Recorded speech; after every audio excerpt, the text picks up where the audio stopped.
Good morning viewers, welcome to our channel. কেমন আছো তোমরা সবাই? আশা করছি খুব ভালো আছো, আর আমি অনেক ভালো আছি। তো এখন বাজে 5:15 এরকম হবে। তো আজকের ব্লগটা আমি এখান থেকেই স্টার্ট করব। তো আজকে বলতে আমি রোজ সকালে উঠে কি কাজ করি, তো সেটাই তোমাদের সাথে শেয়ার করব। তো আজকে সূর্য ওঠা থেকে এই ব্লগটা স্টার্ট করব। তো চলো দেখতে থাকো। গুড মর্নিং গাইস, এখন বাজে সকাল 5:30। তো এখন থেকে আমার দিন শুরু হলো।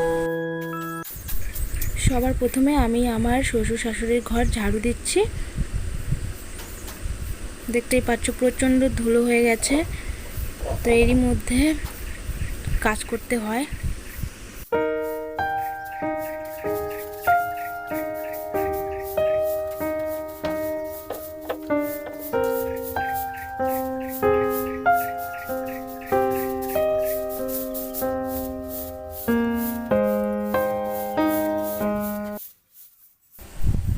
ঘরগুলো তো আমি আগেই ঝাড়ু দিয়ে নিয়েছি, এখন শুধু বারান্দাগুলো ঝাড় দিচ্ছি, কারণ সবগুলো ঘর তো ঝাড় দিয়ে দেখানোটা সম্ভব নয়।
আমাদের উঠোনে প্রচণ্ড ধুলো হয়ে যায়। এখন তো তার সকালবেলা একটু কমই আছে, যখন বিকেল হবে তখন আরও ধুলোটা বেশি বাড়বে, তখন তো ঝাড়ু দিলে আরও ধুলোটা বেশি হয়ে যায়।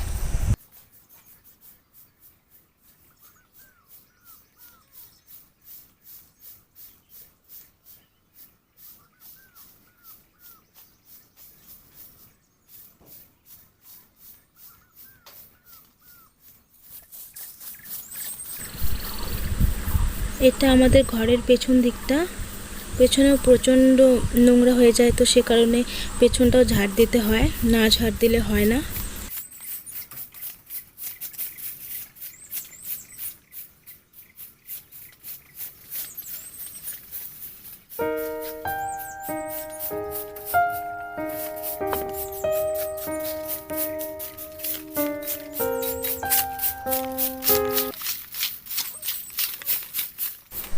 এটা আমাদের কলের পাড়টাও প্রচণ্ড নোংরা হয়ে থাকে সকালবেলা, তাই ঝাড়ু না দিলে হয় না, যেহেতু এটা আমাদের সবসময় দরকারি কাজের জিনিস, কাজের জায়গা।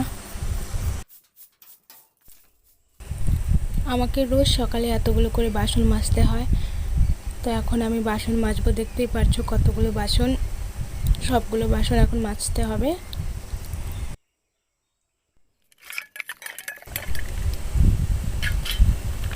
তো চলো বেশি দেরি না করে ঝটপট আগে বাসনগুলো মেজে নিই, ফিরে আসছি বাসন ধোয়ার পরে।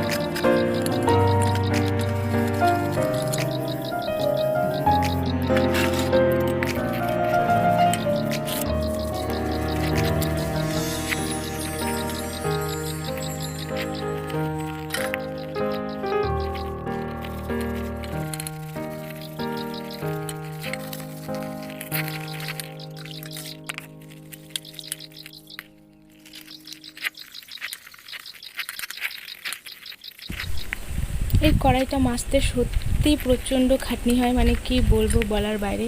তবুও কড়াইটা তো মাজতে হবেই, তাই না?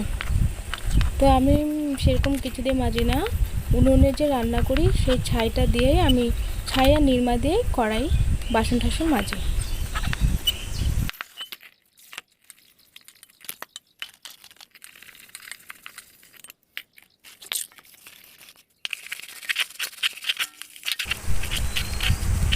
তো আমার টোটালি বাসন কাসন মাজা সব হয়েই গেছে প্রায়।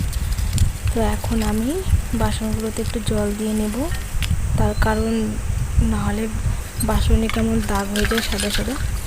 তো সেই কারণে আমি এখন বাসনে জল দিয়ে নিয়েছি। এখন আমি কল থেকে জল বের করে এখন সব বাসন মেজে নেব, মেজে না, ধুয়ে নেব সব বাসন। তো বাসন ধুয়ে নেওয়ার পরে তারপরে তোমাদের সাথে বাসন ধোয়ার পরে দেখা হচ্ছে।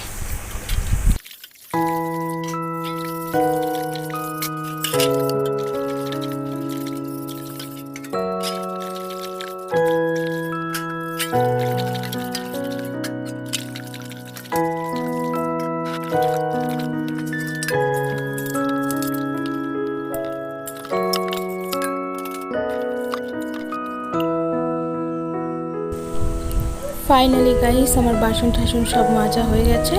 তো এই বাসনগুলো এখন আমি রান্নাঘরে নিয়ে যাব। ফাইনালি গাইস, আমি সকালে যেসব বাসি কাজ ছিল সেসব সেরে এখন আমি জল খাবো, কারণ প্রত্যেকদিন সকালবেলা আমি জল খাই, জল না খেলে আমার ভালো লাগে না। তো জল ঢল খেয়ে এখন সোজা রান্নাঘরে যাব। রান্নাঘরে মেয়ের খাবার বানাতে হবে, তারপরে আমার বর কাজে যাবে, সে তার খাবার বানাতে হবে, তার টিফিন করে দিতে হবে। তো এখন 7টা বাজে, তো চলো রান্না করতে যাই। এখানে আবার আমি আমার মেয়ের জন্য খাবার ভিজিয়ে রাখবো। এখানে ডালিয়া আর মুসুরি ডাল নেওয়া আছে। তো এটা দিয়ে আমরা খিচুড়িও বানিয়ে খাওয়াতে পারি, এমনি সিদ্ধ করে বানিয়েও খাওয়াতে পারি। তো আমি এখন সিদ্ধ করে খাওয়াবো, খিচুড়ি বানিয়ে খাওয়াবো না। তো এটাকে এখন ভিজিয়ে রাখছি, এখন ঢাকনা দিয়ে ঢেকে রাখবো। এখানে আমি আবার আগে থেকে উনুন জ্বালিয়ে রেখেছিলাম, ভাতের হাঁড়িটা বসিয়ে রেখেছি। এখন আমি চালগুলোকে ধুয়ে নেব, হাঁড়িতে থাকা সেই গরম জল দিয়ে চালগুলোকে ভালো করে ধুয়ে নেব। তো আমি একবার চাল ধুই না, আমি 2বার করে চাল ধুই। তো ভালো করে চালগুলোকে ধুয়ে নেব।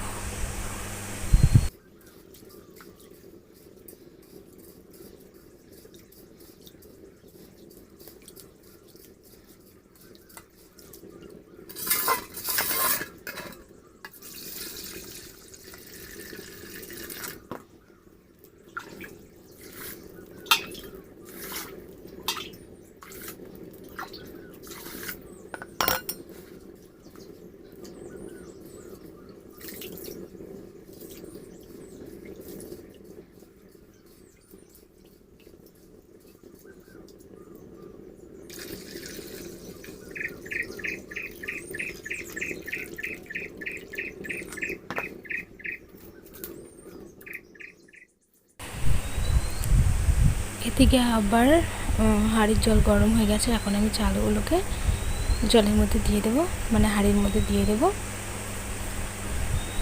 দিয়ে দেওয়ার পরে ঢাকনা দিয়ে দেব। তো চলো তোমরা দেখতে থাকো, এরপর আমি আরও কত কী করি। তো গাইস, আমি ভাতটা বসিয়ে দিয়েছি। তো এখন আমি সবজি কাটবো। তো সবজি কাটার পরে তারপরে তোমাদের সাথে কথা বলবো, ঠিক আছে? ততক্ষণ তোমরা দেখতে থাকো। তো গাইস, আমার রান্না হয়ে গেছে, আর এখন দেখতেই পাচ্ছ রান্নাঘরের কি অবস্থা হয়ে আছে। তো রান্নাঘরগুলো এখন আমি পরিষ্কার করব, পরিষ্কার করে তারপরে তোমাদের সাথে কথা বলবো। তো আমার রান্নাঘর পরিষ্কার করা হয়ে গেছে পুরোপুরি। এখন আমি আমার বরের জন্য টিফিন বানাবো, টিফিন রেডি করে দেব, কারণ তার কাজে যাওয়ার সময় চলে এসেছে। তো এখন সে কাজে যাবে, তো তাকে খেতেও দিতে হবে। তো চলো। তো আমার বরের আগেই খাওয়া হয়ে গেছে, আর ওর জন্য এখানে আমি টিফিন রেডি করে রেখেছি। ওই তো আমার বর কাজে চলে যাচ্ছে, আর আমার মেয়ে এদিকে টাটা দিচ্ছে, ও টাটা দিল। তো তো দেখতেই পাচ্ছ আমার বিছানার কি অবস্থা হয়ে আছে। তখন এই বিছানাটাকে এখন আমি তুলবো। আমি রোজেরই কাজ, আগে আমি সব কাজ করি তারপরে বিছানা তুলি। তার কারণ আমার বর আর আমার মেয়ে শুয়ে থাকে, তো সেই কারণে আমার সকালবেলা বিছানাটা তোলা হয় না।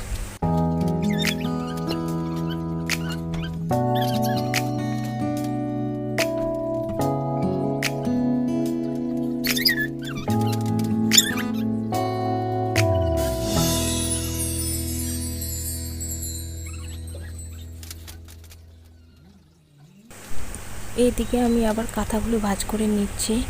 তো গরম পড়লেও রাতেরবেলা ঠান্ডা লাগে একটু একটু। হ্যাঁ, দিনের বেলা প্রচণ্ড গরম, মানে ফ্যানের হাওয়া ছাড়া থাকা যায় না, কিন্তু রাত্রেবেলা মানে একটু ঠান্ডা ঠান্ডা করে, তো সেই কারণে কম্বল কাঁথা ব্যবহার করি। তো এখন এখানে দেখতে পাচ্ছ আমার মেয়ের জন্য প্লাস্টিক পাততে হয় বিছানায়, তো কারণ ও এখনও ছোটো, তো সে কারণে তো সেটা ভাঁজ করে ধুয়ে দিলাম। এদিকে আমার বিছানা পুরোপুরি পরিষ্কার করা হয়ে গেছে।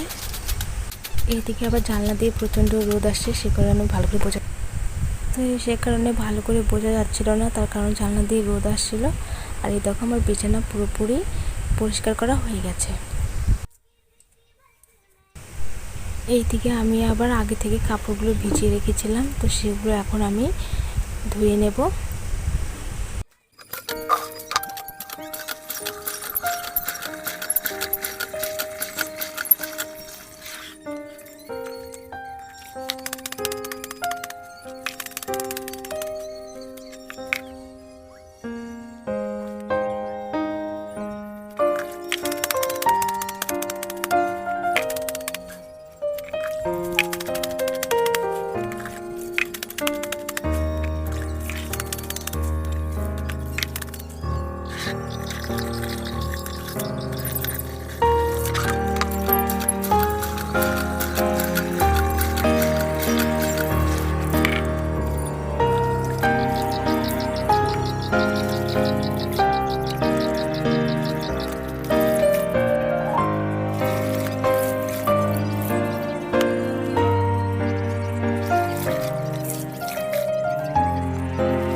তো এইদিকে আমার কাপড় চোপড় সব ধোয়া হয়ে গেছে। এখন আমি কাপড়গুলোকে চিপিয়ে নিয়ে যাব এগুলোকে মেলতে। তো আমি এখন সব জামা কাপড়গুলো একে একে মেলে দিচ্ছি। তো আমার প্রায় মেলা শেষই হয়ে গেছে। এখন প্রচণ্ড খিদেও পেয়ে গেছে, তো মেলা হয়ে গেলে তারপরে আমি যাব খেতে। তো ফাইনালি গাইস আমি খাবার নিয়ে চলে এসেছি। আজকে বেশি কিছু রান্না করিনি, আজকে রান্না করেছি ছোট ছোট গুঁড়া মাছের চচ্চড়ি আর পুঁটি মাছের তরকারি।